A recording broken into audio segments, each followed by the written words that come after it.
श्रीमद् भागवत गीता का रहस्य क्या है? श्रीमद् भागवत गीता का सार क्या है? इस वीडियो में हमने गीता के रहस्य और गीता का सार क्या है इसके बारे में संपूर्ण बात की है। तो दोस्तों, सबसे पहले सवाल यह है कि कृष्ण भगवान ने अर्जुन को किस लिए महाभारत का युद्ध लड़ने को कहा था। भगवान को उस समय ऐसा बोलने का निमित्त था क्योंकि अर्जुन को मोह उत्पन्न हुआ था। क्षत्रिय धर्म होने के बावजूद भी वह मूर्छित हो चुका था। इसलिए उस मूर्छा को निकालने के लिए कृष्ण भगवान ने अर्जुन को सावधान किया था और कहा था कि तेरी मूर्छा उतार, तू तेरे धर्म में आ जा, कर्म करता या कर्म करता मत बन। कृष्णा व्यवस्थित रूप जानते थे और व्यवस्थित के नियम में जितना था उतने ही कृष्ण भगवान बोले। और कुछ एक कहते हैं कि भगवान ज्ञानी होकर ऐसा क्यों बोले कि इन सबको मार डालो।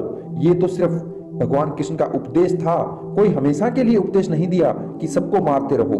अर्जुन को सभी रिश्तेदारों को देखकर मोह उत्पन्न हो गया था, इसीलिए कृष्ण भगवान ने नैतिक रूप की बात की थी। उन्होंने अर्जुन से कहा था, तुम क्षत्रिय हो और धर्म के लिए तुम लड़े बिना नहीं रहोगे। श्री कृष्ण ने नेमिनाथ भगवान से दिव्य ज्ञान प्राप्त किया। उसके बाद उन्होंने गीता का उपदेश दिया था। गीता में तो कृष्ण भगवान ने दो ही शब्द कहना चाहते हैं, वह दो शब्द लोगों की समझ में आ सकें ऐसा नहीं है। इसीलिए गीता का इतना बड़ा स्वरूप दिया गया है और उसी स्वरूप को समझने के लिए लोगों ने फिर से विवेचन लिखे हैं। कृष्ण भगवान ने स्वयं ने कहा है कि मैं जो गीता में कहना चाहता हूं उसका स्थूल अर्थ 1000 में से एक व्यक्ति समझ सकेगा। ऐसे सूक्ष्म अर्थ समझने वालों में से एक व्यक्ति सूक्ष्मतर अर्थ को समझ सकेगा। ऐसे सूक्ष्मतर अर्थ को समझने वालों में से एक व्यक्ति गीता का सूक्ष्मतम अर्थ अर्थात मेरे आज के गीता ज्ञान को समझेगा। कृष्ण भगवान क्या कहना चाहते थे वही एक उसे समझेगा। अब इस 3.3 अरब की बस्ती में कृष्ण भगवान को समझने में किसका नंबर लगेगा? कृष्ण भगवान जो कहना चाहते हैं वो दो ही शब्द कहना चाहते हैं, उसे तो जो खुद कृष्ण भगवान बन चुका हो वही समझ सकता है, अन्य किसी का काम नहीं है। कृष्ण भगवान कहना चाहते हैं व्यक्ति मर जाता है, जैसे कहते हैं ना किसी शॉप में जाने पर कि अंदर चलिए वहां क्या माल है और यहाँ जो रखा है वह तो सिर्फ पैकिंग है। जैसे व्यक्ति मर जाए तब इन आंखों से हमें जो दिखता है वह पैकिंग है और अंदर जो माल है, जो पदार्थ है, there are varieties of packing. जैसे किसी के शरीर में कोई गधे की पैकिंग है तो कोई शेर की, कोई मनुष्य की पैकिंग है तो कोई स्त्री की पैकिंग है, लेकिन अंदर क्या माल है शुद्ध में पैकिंग है। लेकिन हम व्यापारी रूप में पैकिंग की जांच नहीं करते, बाहर से शरीर ठीक है या नहीं उतना ही देख लेते हैं। इस तरह हमें भी अंदर के माल का दर्शन कर लेना चाहिए। कृष्ण भगवान कहते हैं अंदर जो माल है वही मैं खुद हूँ, वही कृष्णा है। उन्हें पहचानना तो निवेदिता आएगा। तेरा बाकी लाख जन्म भी तू गीता के श्लोक में ही गाएगा तो भी तेरा बेड़ा पार नहीं पाएगा।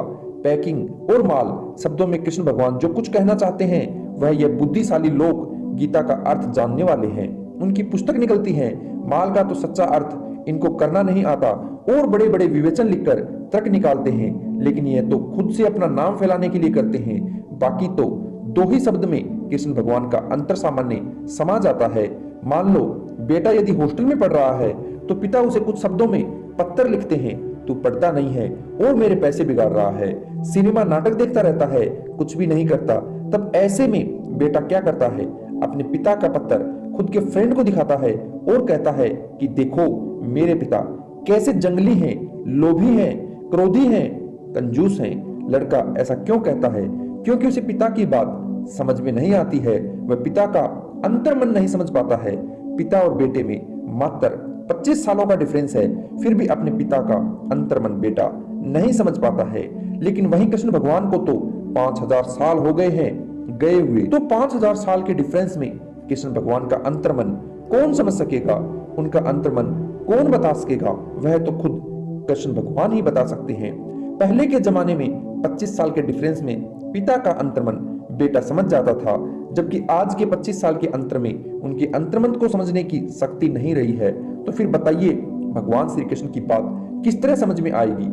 अभी गीता के बारे में बहुत कुछ लिखा जा रहा है, लेकिन लिखने वाला उसमें से एक बाल बराबर भी नहीं समझता। यह तो ऐसा है कि अंधे को अंधा मिला।